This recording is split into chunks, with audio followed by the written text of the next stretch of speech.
जय Hind. Future of India पर आप सभी का स्वागत है। इस वीडियो में हम लोग ग्लोब टेक्सटाइल्स इंडिया लिमिटेड को डिस्कस करने जा रहे हैं। काफ़ी दिनों से इस स्टॉक पर कोई चर्चा नहीं है और अभी जैसा कि आपको पता है कि इन दिनों सभी कंपनियों के क्वार्टर फोर के नंबर आने वाले हैं, तो इसकी भी क्वार्टर फोर के रिजल्ट जल्दी ही आने वाले हैं।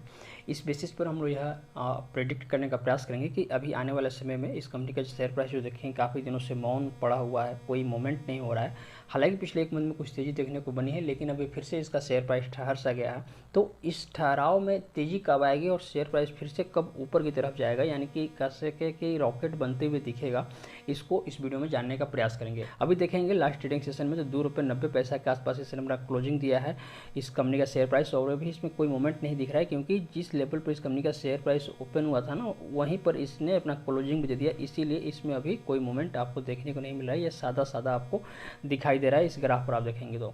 हालांकि पिछले एक सप्ताह में देखेंगे तो थोड़ा सा मूवमेंट दिखा है, तकरीबन 1.5% के आसपास स्टॉक में आपको गिरावट देखने को मिलेगा पिछले 5 दिनों में। देखिए गिरावट इसलिए गिरावट नहीं कहेंगे क्योंकि यहाँ पर देखेंगे, यहाँ पर आपको कोई गिरावट देखने को नहीं मिलेगा। बेसिकली एक कंसोलिडेशन में फंसा हुआ है। कंसोलिडेशन रेंज में जब स्टॉक होता है तो ऐसे ही ऊपर नीचे करते रहता है। हालांकि पिछले एक मंथ में जैसे मैंने बताया आपको तेजी देखने को जरूर मिली, तकरीबन 23% के आसपास से स्टॉक चढ़ा है पिछले एक मंथ में। 23% चढ़ने के बावजूद अब जाकर स्टॉक क्या हो गया, कंसोलिडेशन रेंज में फंस गया और उसी में ये घूम रहा है। पिछले 6 मंथ में देखेंगे तो 6 मंथ में तकरीबन 45% के आसपास से स्टॉक टूटा है, जो काफ़ी मतलब चिंता की बात होती है। तनाव को इस वीडियो में दूर करने का प्रयास करेंगे। बस आपसे निवेदन करेंगे कि वीडियो पसंद आता है तो लाइक जरूर कीजिए। तो यहाँ पर आ गए हम लोग globe textiles India limited company की तरफ, और अब सीधे चलते हैं पहले चार्ट पर हमेशा की तरह, और उसके बाद फिर कंपनी के काम और फंडामेंटल को डिस्कस करेंगे। अभी 1 साल का चार्ट आपके लिए मैंने ओपन किया हुआ है, और 1 साल के चार्ट पर जब आप देखेंगे तो आप सीधे इस लेवल पर आ जाइए। जैसे मैंने अभी ये लाइन ड्रॉ किया हुआ है, यहाँ पर आप स्पष्ट रूप से देख सकते हैं, मैं इसकी बात कर रहा हूँ। यहाँ पर ये प्राइस यहाँ से उठना शुरू हुआ है, तकरीबन 23 मार्च के दिन का एरिया है ये जहाँ से प्राइस उठना शुरू हुआ है। और उसके बाद जब आप देखेंगे तो आप पाएंगे कि 23 मार्च से इस कंपनी का शेयर प्राइस उठा, तकरीबन ये ₹2.35 के आसपास था जब ये प्राइस यहाँ से उठना शुरू हुआ, और उठ कर आया ये तकरीबन ₹3 के आसपास तक। और देखेंगे ₹3 के आसपास तक आने के बाद फिर प्राइस कंसोलिडेशन में फंस गया।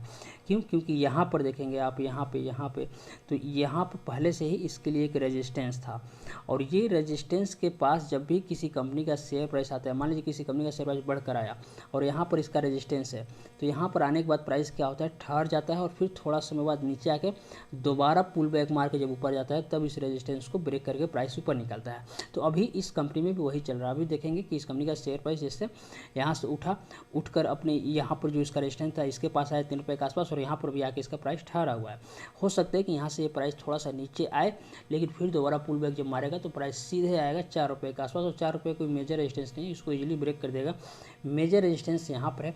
देखिए ऐसा मैं क्यों कहता हूँ, क्योंकि यहाँ पर देखिए 1 बार 2 बार तकरीबन 2-3 बार यहाँ पर इसने रेजिस्टेंस लिया हुआ है, जबकि यहाँ पर सिर्फ एक ही बार इसने रेजिस्टेंस लिया हुआ है। तो इसको तो आराम से ब्रेक कर देगा, इसको इसको निकलने के बाद उसके बाद सीधे आएगा ₹5 के आसपास। लेकिन कब तक आएगा, सवाल यही है। इसमें ज़्यादा समय नहीं लगेगा, आप मानकर चलिए। अब दूसरी बात डिपेंड करता है कंपनी के काम और फंडामेंटल पर। अभी आपको पता है कि कंपनी के क्वार्टर फोर के नंबर भी आने वाले हैं, तो क्वार्टरली रिजल्ट को भी हम लोग डिस्कस करेंगे। लेकिन उसके पहले ये जान लीजिए कि जो कंपनी है ये काम क्या करती है। जो ग्लोब टेक्सटाइल्स कंपनी है, आप देखेंगे यहाँ पर ट्रेडिंग और मैन्युफैक्चरिंग करती है, और किस में करती है, टेक्सटाइल प्रोडक्ट्स में करती है। यानी कि जो टेक्सटाइल सेक्टर की जो कंपनियाँ होती है, जो टेक्सटाइल से संबंधित प्रोडक्ट बनाती हैं, काम देखिए टेक्सटाइल प्रोडक्ट का बिजनेस भारत में चमकेगा। आप मान कर चलिए टेक्सटाइल की दुनिया में भारत नंबर 1 बनेगा। तो फ्यूचरिस्टिक पॉइंट ऑफ व्यू से तो ये कंपनी सही है। अब थोड़ी सी फंडामेंटल देख लें तो फंडामेंटल में तकरीबन 45 करोड़ के आसपास की कंपनी है, जो कि मतलब पेनी स्टॉक है तो पता है।